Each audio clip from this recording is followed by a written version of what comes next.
l'accueil, s'il vous plaît, Annie Kramer. Hi, my name is Anna. I'd like to talk to you today about encampments and harm reduction. I want to thank all the people living in public space who shared their stories and lived experiences with us. I'm going to tell you 3 stories this afternoon. During the first wave of the pandemic in Toronto, unhoused people lived in a number of urban public parks, including Trinity Bellwoods, Allen Gardens, Moss Park, Clarence Square, and in my neighborhood, Dufferin Grove Park. I joined a group called the Encampment Support Network that organized around mutual aid and harm reduction principles to do outreach with our neighbors living in parks. We brought Gatorade, granola bars, harm reduction supplies, tents, and sleeping bags, and tried to help people navigate complex and difficult to access housing and shelter services at the city. We also held meetings in the park with encampment residents, organized protests and press conferences, did research, and made art to call for a right to the city, housing for all, and an end to anti-camping bylaws and encampment evictions. Most profoundly and complexly, I think, we got to know people living in parks and started to form relationships and community with them. It's difficult to organize across such material and cultural differences, but I'll speak for myself and say that it changed me. And I think for many of us, it raised consciousness.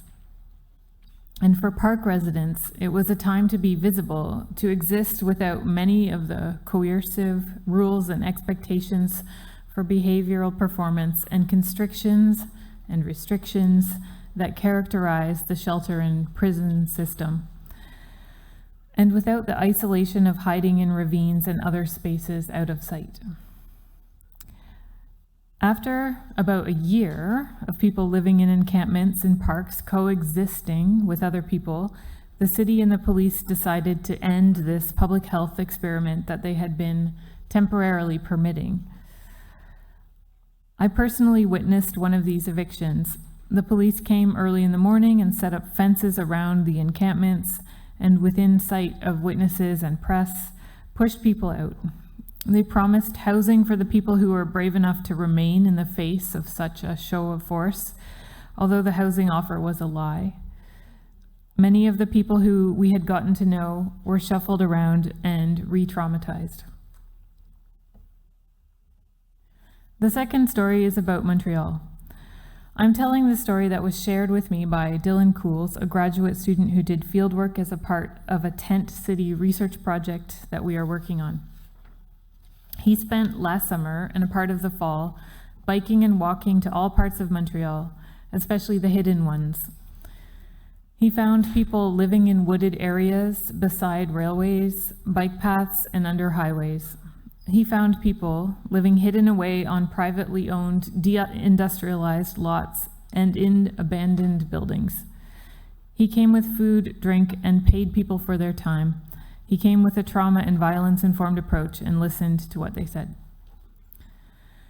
This is at a time of increasing homelessness, increasing gentrification, rising condos, rising rents, the dismantling of tenants' rights and co-op, nonprofit housing construction, a public policy of dismantling encampments and increased police presence in the metro, on the streets, and other public spaces.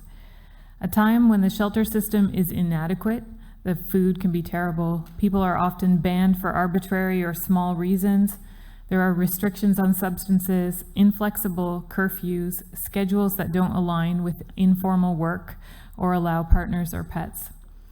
There is pressure from others needing shelter, including refugees, and there is not enough space. Shelters are often places of noise, chaos, substance exposure for those avoiding them, theft, violence, and distress. Unsurprisingly, more people are sleeping rough and creating do-it-yourself living situations outside of buildings. Dylan found that more and more people are being squeezed on less and less land, and that they are constantly under threat of being evicted, their camps being dismantled. He documented landowners, including the city, cutting down trees to make it more difficult to hide, destroying people's self-built shelters, trashing tents and belongings, and pushing people to move to even more remote or privately owned locations. He found almost no one living on land belonging to the city of Montreal, where police and social workers patrol regularly to dismantle encampments as soon as they appear. He found people in different situations, including those who were highly organized and had strategies for survival. Informal work such as collecting cans, panhandling, selling bicycles, sex work, e-bike couriers, and selling drugs.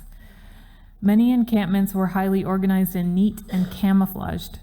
People develop complex networks of relations with service providers, neighbors, store owners, and supporters, and where possible, locate with strategic access to public goods such as transit, water fountains, food distribution, and washrooms. Other people were struggling with basic survival, often complex experiences of trauma, substance use, illness, exacerbated by a lack of the basic necessary means of life, including good sleep, good food, water, and community. People expressed a deep connection to the places where they lived and reasons that they wanted to live there. Some are drawn to wooded areas because of the trees, birds, and the peace of being alone. Some chose to live in groups for the camaraderie and mutual aid. These places are often sites of harm reduction practice, with naloxone and people watching out for each other. Encampments provide places for people to live in ways that are not possible in shelters. People build insulated cabins, equip shipping containers, set up tarps and furniture. People had pets, partners in work, and places to gather. They have more agency over their lives. Just a note on demographics, a majority of the people living in tents in hidden and marginal spaces are white, middle-aged Québécois men. Of course, there are exceptions, but living outside for people with other identities is even more dangerous. The city's policy of zero tolerance for encampments on city land is experienced by the people living outside as traumatizing and destabilizing of the tenuous homes that they have created. People expressed uncertainty and fear of being moved. The city's policy keeps them constantly on the run and much less able to create a life for themselves. Another community with which I've spent some time are with Inuit people living outside near metro stations and in the downtown. This is through my involvement with the Street Solidarity Circle, an initiative between Common, a lived experience street workers organization, and SLAM, the Radical Tenants Union. Unlike encampment residents, the Inuit community tends to group together with a deliberately visible presence in public space. One time I was sitting with an Inuit woman I know outside of the metro near my house.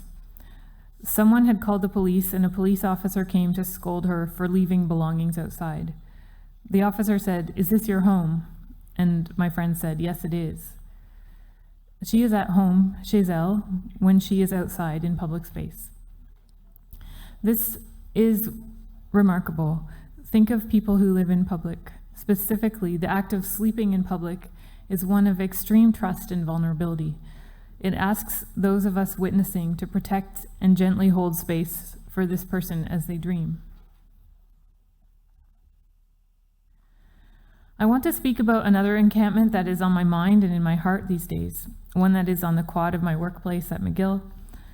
This is a situation where students are risking expulsion and arrest and exposure to violence in order to enact their solidarity with Palestinians and express their anguish, anger, and grief about the apartheid and genocide of a state where citizenship is defined by ethnicity and religion. Strategically, their goal is to stay until McGill and Concordia divest from the war machine and real estate machine that profit from this violence.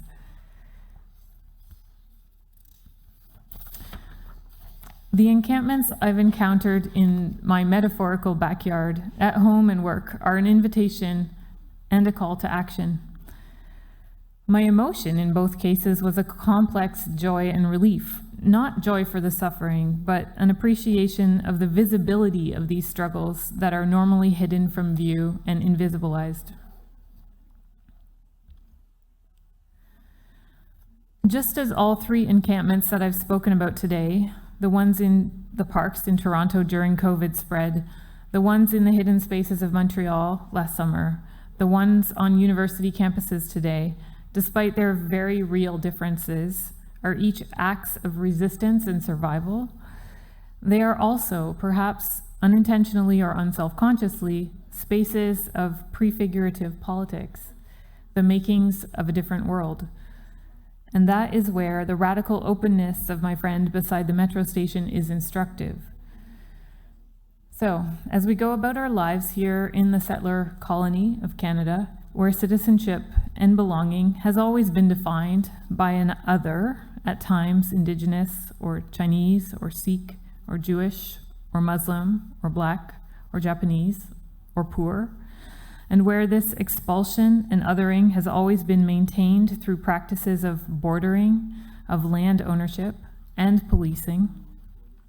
Specifically, where you, as intervenants, meet people who are living outside, who are improvising home in a city without housing.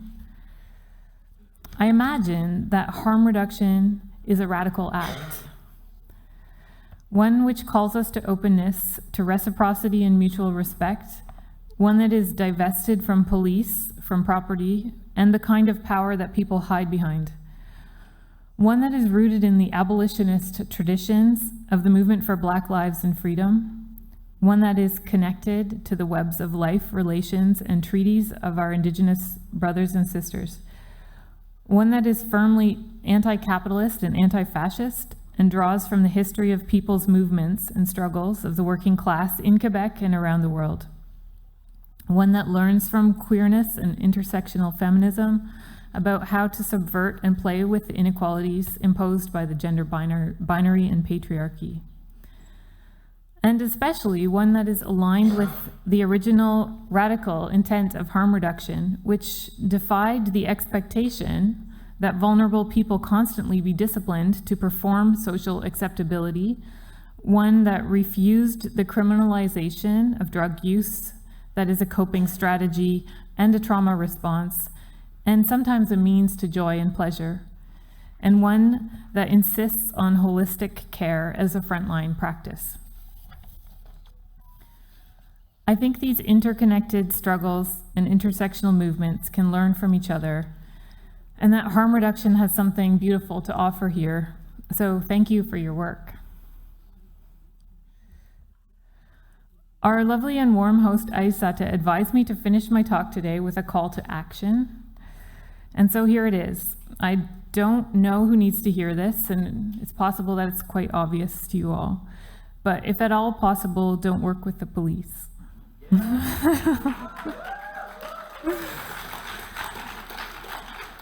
Yes. Social workers have been asked to report the locations of encampments, which are then given to police. The police are a violence machine, and their actions on behalf of decision makers re-traumatize the people who are at home, chez lui, outside. As they say in the movements, we will keep each other safe. Thank you.